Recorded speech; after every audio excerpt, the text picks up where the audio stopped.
E aí pessoal, tudo bem?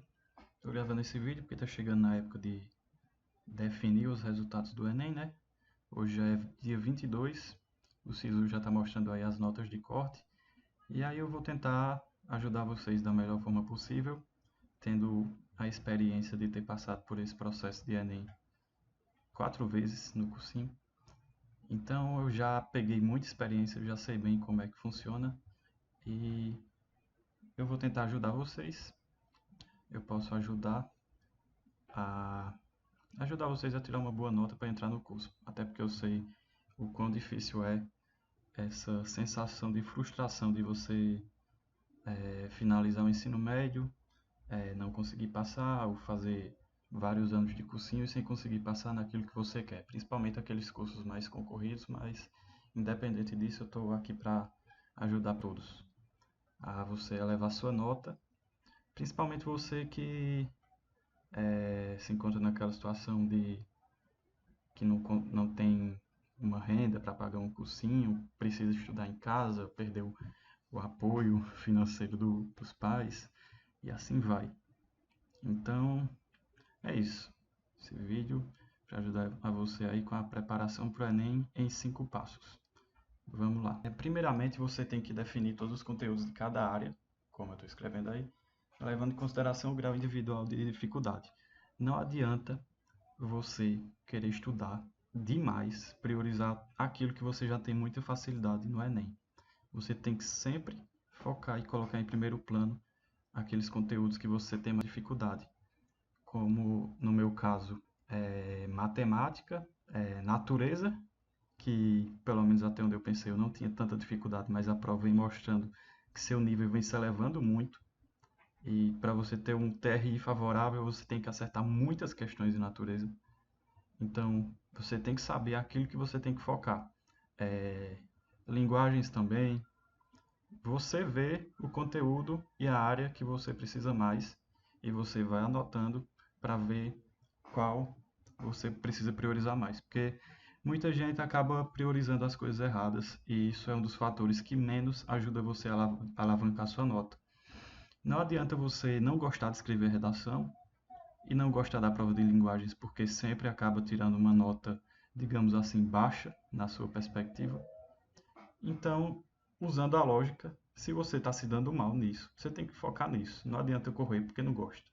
Só assim você vai alavancar sua nota. O segundo passo é você organizar seu horário de estudo de acordo com a prioridade de cada área, como eu já disse, e de acordo com a sua rotina. Eu vou mostrar aqui um exemplo do que eu estou falando mais ou menos para você entender. E, gente, desculpa que eu estou fazendo no PowerPoint mesmo, mas é porque, como é meu primeiro vídeo e como eu estou querendo economizar o máximo de tempo possível, fazer uma coisa mais prática e rápida, eu não tive tempo de me informar melhor sobre as edições e tal. Os próximos vídeos eu tento melhorar mais para você. Espero que não seja um problema. Então vamos lá. Eu fiz aqui um cronograma semanalzinho para você ter uma ideia do que você deve fazer, para não estudar aleatoriamente, né? Porque muita gente estuda aleatoriamente e acaba dando errado. Eu coloquei segunda, matemática 1, química 1, física 3, redação. Aí terça, matemática, biologia 1, biologia 2, geografia, história, filosofia, sociologia. Enfim, eu tentei encaixar tudo, entendeu? De uma forma que eu sei o que eu preciso focar mais e de uma forma que eu também não deixe de estudar mais o restante das disciplinas. Por exemplo, matemática 2 eu botei 2 vezes, porque matemática é importante. Matemática 1 eu também coloquei uma vez na segunda e no sábado. Matemática 3 eu coloquei 2.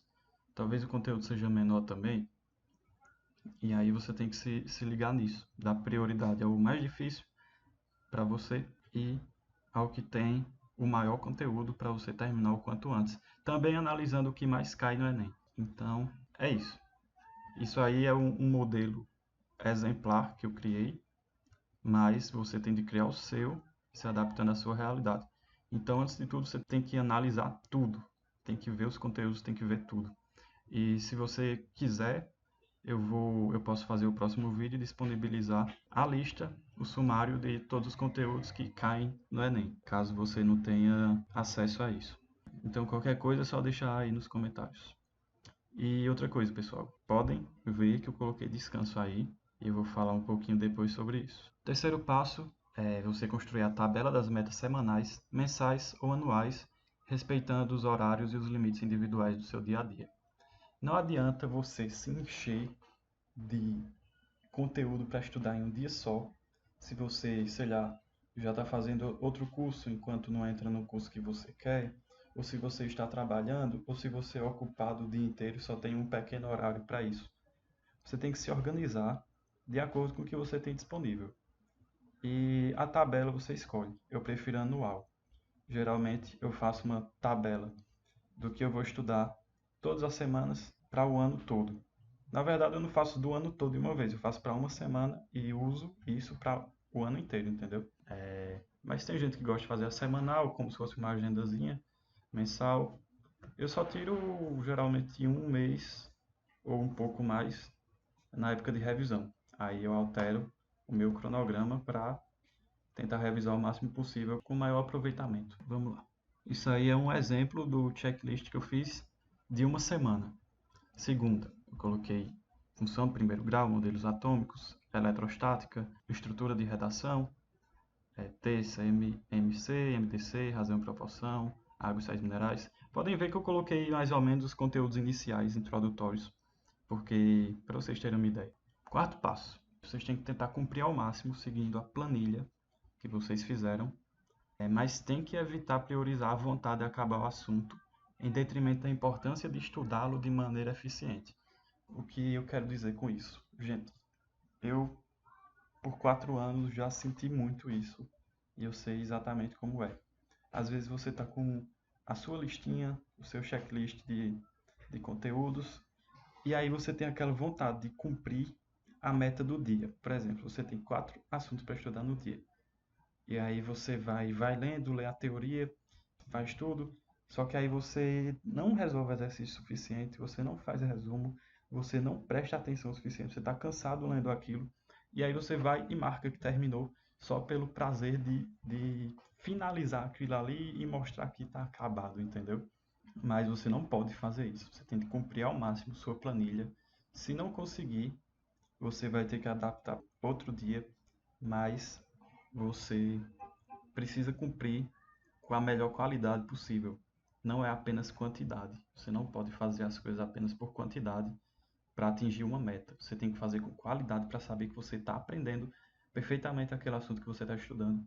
Até porque muitos de vocês talvez queiram um curso concorrido e para o Enem, que está cada vez mais conteudista, você precisa saber o máximo de informação possível. Então vamos lá. Quinto passo. Eu coloquei um quinto passo meio abrangente com 5 tópicos. Eu vou falar um pouquinho sobre cada um deles. O primeiro, não se desesperar com baixo desempenho inicial. Geralmente, quando a gente começa a estudar, depois de 2 meses de férias, um mês e pouco de férias, a gente perdeu aquele costume que a gente tinha de estudar todos os dias, seguir um ritmo legal de estudo. E aí, quando a gente começa a estudar, não aguenta. Às vezes coloca 4 assuntos para estudar em um dia, 3, mas aí só consegue ler um e já fica exausto. Não se preocupem com isso, porque tudo é uma questão de hábito.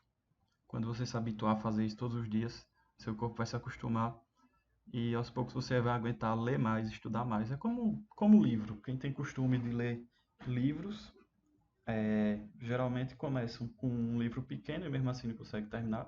E aí tem dificuldade de ler muito em pouco tempo.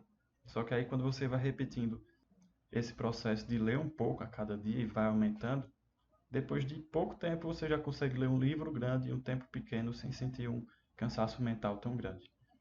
Outra coisa, horário de lazer.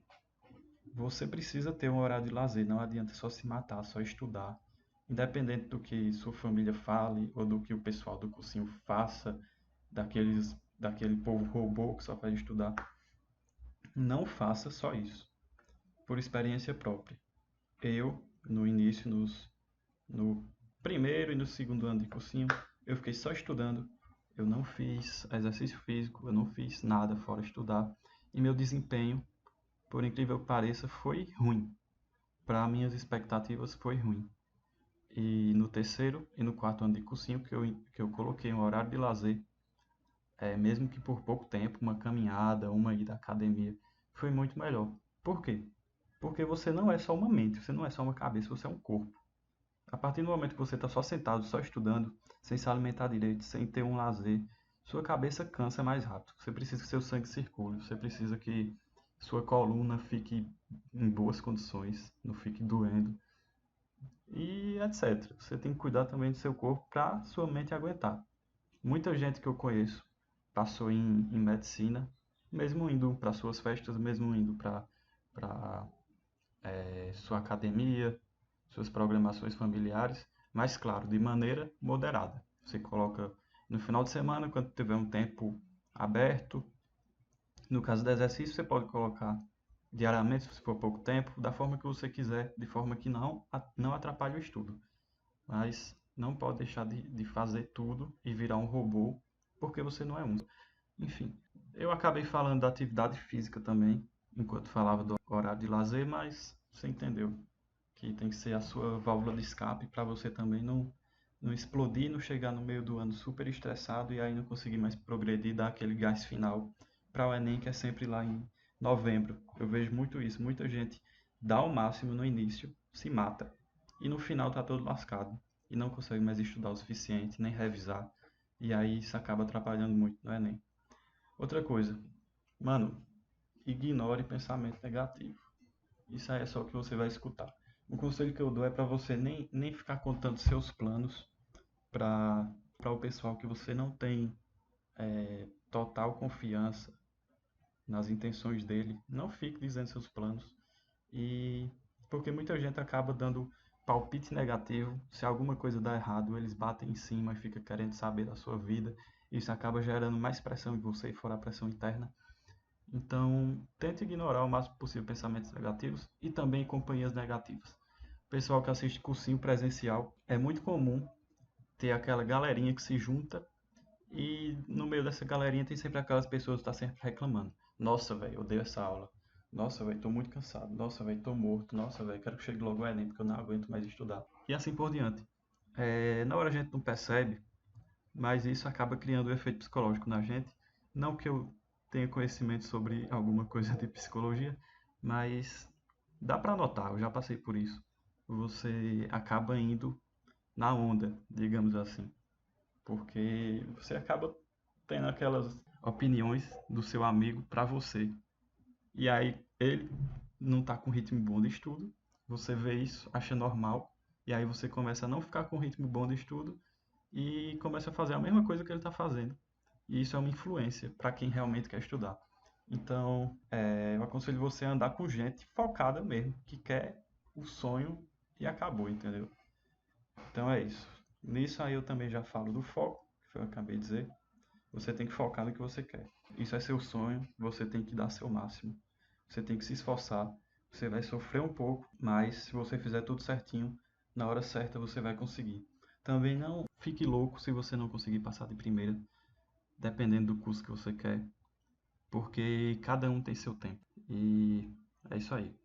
Eu espero que eu tenha ajudado. Os próximos vídeos eu vou tentar gravar um pouco dos meus resumos de história que eu tenho, de matemática, dar uns macetes. E se vocês tiverem mais alguma dúvida ou alguma sugestão, vocês podem falar aí do que querem que eu faça, que aí eu posso fazer. Dependendo do que seja, dependendo da quantidade de pessoas que queiram a mesma coisa. Mas é isso, eu vou dar dicas do que eu mais tenho conhecimento, principalmente redação, humanas, natureza, que é o que eu mais tenho afinidade, entendeu? Eu não vou querer falar demais daquilo que eu não sei. Matemática, eu vou dar os macetes que eu sei também, que otimizam tempo. E depois eu vou mostrar algumas notas que eu tirei com essas minhas técnicas, para vocês verem que realmente deu resultado. Então é isso. Até mais, valeu, tudo de bom para vocês.